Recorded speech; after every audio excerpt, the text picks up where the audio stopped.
Those times when you get up early and you work hard. Those times when you stay up late and you work hard.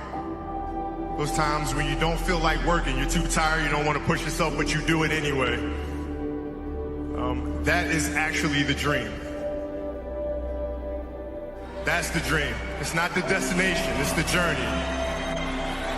And if you guys can understand that, then what you'll see happen is that you won't accomplish your dreams. Your dreams won't come true.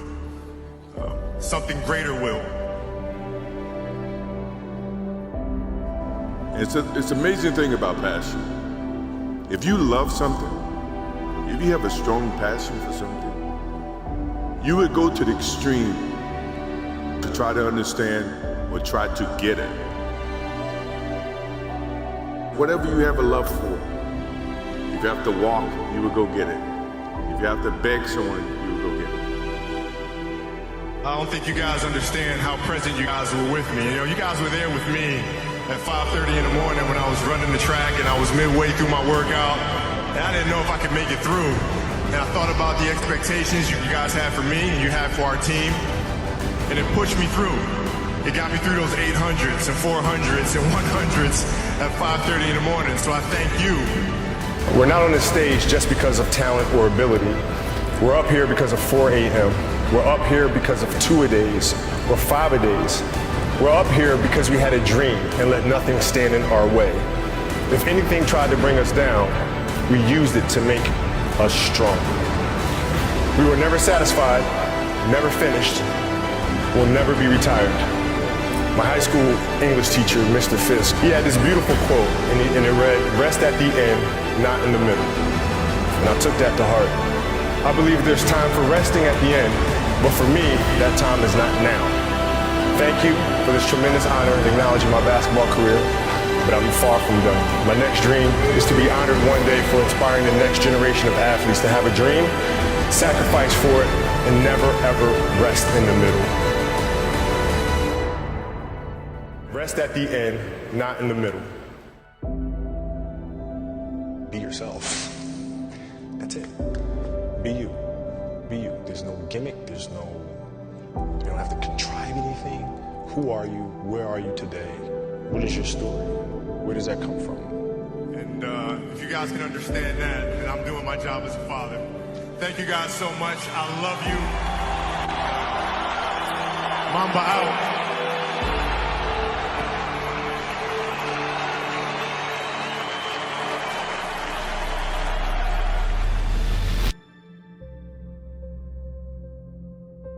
Because if you play with the fear of failing, you'll have the pressure on yourself to play, to capitulate to that fear. If you play with the sense of I want to win, then you have the fear of what happens if you don't. But if you find common ground in the middle, in the center, then it doesn't matter. You're unfazed by either, right? And that enables you to really just stay in the moment, stay connected to it, and not feel anything other than what's in front of you. So I try to just be dead center. You start with, what do you want your game to be?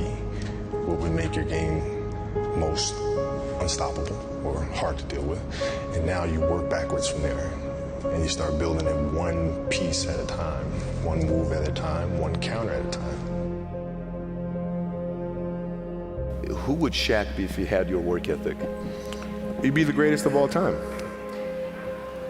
If Shaq had your work, he'd be the greatest of all time. Greatest of all time by a mile. Sure. He'd be the first to tell you that, for sure. I mean, this guy was a force like I have never seen. I mean, it was crazy. A guy at that size. Generally, guys at that size are a little timid and they don't want to be tall. They don't want to be big. Man, this dude he did not care. He was mean. He was nasty. He was competitive. He was vindictive. I mean, I wish he was in the gym. I would have had 12 rings. If he had the work ethic. My God, yeah. We ain't be close. If you're lazy, man, I don't want to talk to you. I don't want to deal with you. You don't make me feel dumber. You're gonna lower my level. I don't think so. You can go over there. There's plenty of teams in here where you'll fit right in. I don't deal with people that don't commit at that level, but then act as if they do. I don't deal with that. I don't. It's real shit. I mean, listen. So, like, we used to get into stuff all the time because it was like, you know, he would say, okay, Kobe's not throwing me the ball. And, you know, media would take it and run with it and all sort of stuff. And I'm like, well, bruh, if you were in shape, by the time I run down on a fast break and run back and then run down, you're still coming down the first time, bruh.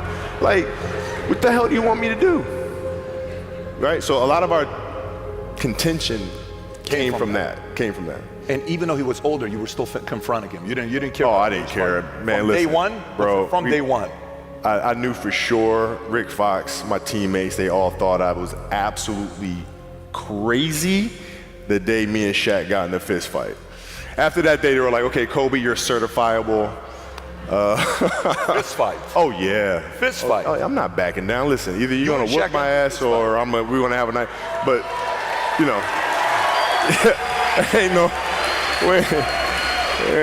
You know, there's a level of respect. And for Shaq, too, by the way. I know he's told me that day was a big turning point for him because it was like, you know, he's generally used to talking trash and saying what he wants and nobody really stepping up and challenging him on that. And when he saw me challenge him on that, he was like, this kid's crazy.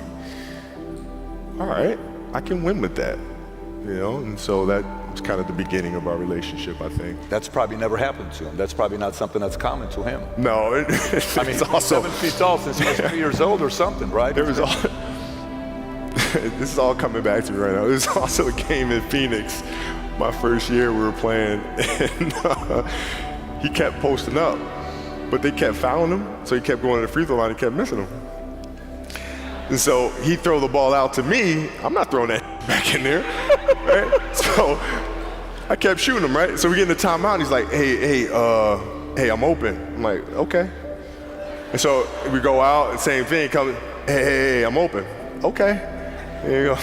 Come back in. Hey, dude, you got to throw me the ball. I said, man, f that. Get it off the rebound if I miss, bro.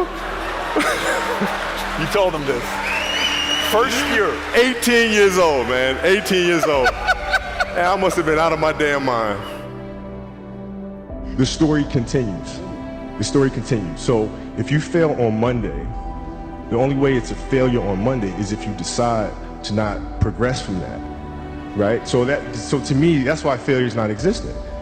Because, you know, if I fail today, okay, I'm gonna learn something from that failure and I'm gonna try again on Tuesday. Those times when you don't feel like working, you're too tired, you don't want to push yourself, but you do it anyway. That's the dream. It's not the destination, it's the journey.